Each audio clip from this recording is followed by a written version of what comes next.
সর্বপ্রথমে মহান ঈশ্বরকে ধন্যবাদ দিই এবং সকলকে আরেকটিবার প্রভু যীশু খ্রিস্টের নামেতে শুভেচ্ছা জানাই। সকলকে জয় যীশু। আজকে পিতা ঈশ্বর আমাদেরকে বলেন যে আমাদেরকে তিনি নতুন শক্তি তিনি দান করবেন। আমরা যে রকম অবস্থায় আছি না কেন, পিতা ঈশ্বর তিনি আমাদেরকে নতুন শক্তি দান করবেন, সে বিষয় নিয়ে আজকে আমরা আলোচনা করব। তাই এই মুহূর্তে যতজন ঈশ্বরের সন্তানেরা আপনারা যুক্ত হয়েছেন শুরু থেকে শেষ অবধি ঈশ্বরের বাক্য শোনার জন্য অনুরোধ থাকলো। আসুন আমরা এই সময় ঈশ্বরের বাক্য শুনি। যিশায়া তার 40 অধ্যায় 31 পদ। কিন্তু যাহারা সদাপ্রভুর অপেক্ষা করে তাহারা উত্তরোত্তর নতুন শক্তি পাইবে, তাহারা ঈগল পক্ষীর ন্যায় পক্ষ সহকারে ঊর্ধ্বে উঠিবে, তাহারা দৌড়িলে শান্ত হইবে না, তাহারা গমন করিলে ক্লান্ত হইবে না।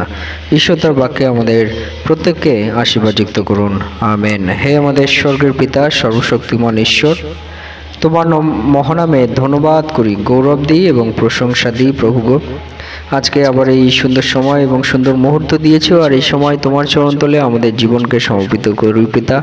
এবং প্রভু, তোমার যে মধুর বাণী শোনার সুযোগ করে দিয়েছো, সেই বাণীর মধ্যে দিয়ে তুমি আমাদের জীবনে কথা বলো পিতা। সঙ্গে সঙ্গে থাকো, সমস্ত ভার তুমি নাও। প্রার্থনা একমাত্র প্রভু যীশু খ্রিস্ট নামে চাই, আমেন। জয় যীশু, জয় যীশু।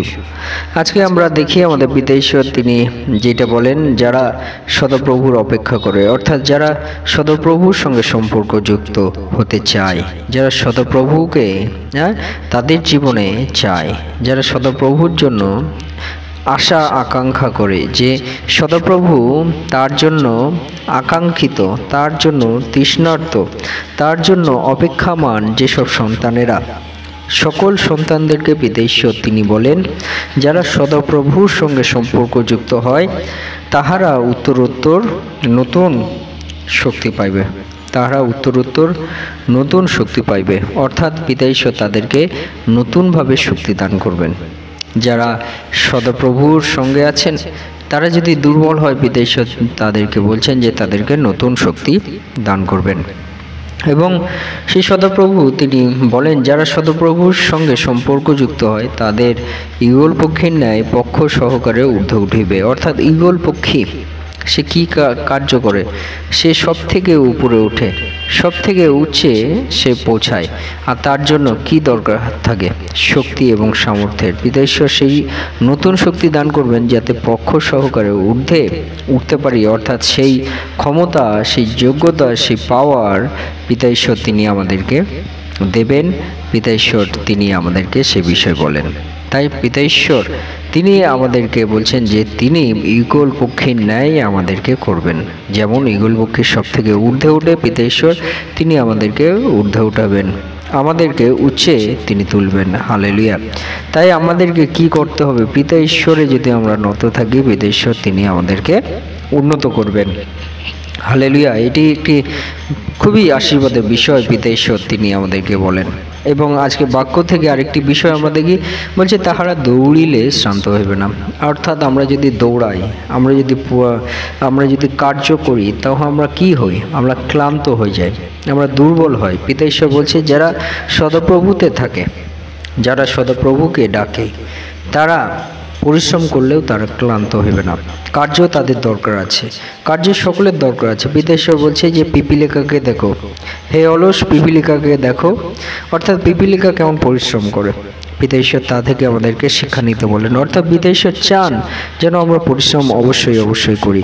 এবং সেই পরিশ্রমের মধ্য দিয়ে পিতা ঈশ্বর তিনি আমাদেরকে বলতে চান যে পরিশ্রম করলেও তুমি ক্লান্ত হইবে না, তুমি পরিশ্রম করলেও তুমি শ্রান্ত হইবে না, পরিশ্রম করলেও তুমি দুর্বল হবে না, তোমাকে শক্তি যোগাবে স্বয়ং পিতা ঈশ্বর। হালেলুয়া। এটি কিন্তু খুবই আশীর্বাদের বাক্য পিতা ঈশ্বর তিনি আমাদের বাক্য থেকে বলতে চান। বলছে তাহারা গমন করিলে ক্লান্ত হইবে না। এবং তারা যেখানেই যাক না কেন তারা ক্লান্ত হয়ে পড়বে না, দুর্বল হবে না। পিতা ঈশ্বর তাদেরকে শক্তি দেবেন। এটি পিতা ঈশ্বর সেই বিষয়ে আমাদেরকে বলতে চান বাক্যের মধ্যে দিয়ে যে পিতা ঈশ্বর তাহলে কীভাবে আমাদেরকে শক্তি দান করবে, কিভাবে আমাদেরকে সেই শক্তি দিয়ে আমাদেরকে চালাবে, সে বিষয়ে পিতা ঈশ্বর বলেছেন যদি আমরা পিতা ঈশ্বরে স্থির থাকি, পিতা ঈশ্বরে আমরা যাতে যুক্ত থাকি, পিতা ঈশ্বরে অপেক্ষায় থাকি, পিতা ঈশ্বরকে ডাকি, পিতা ঈশ্বরের কাছে আমাদের জীবন সমর্পণ করি, তাহলে পিতা ঈশ্বরের সঙ্গে সম্পর্ক যুক্ত হই। পিতা ঈশ্বর তিনি আমাদেরকে দয়া করবেন। পরিশ্রম যখন আমরা করব, শ্রান্ত হইব না, ক্লান্ত হইব না। আমরা ঊর্ধ্বে পিতা ঈশ্বর তিনি তুলবেন না, তার নতুন শক্তিতে আমাদেরকে চালনা করবেন। হালেলুয়া।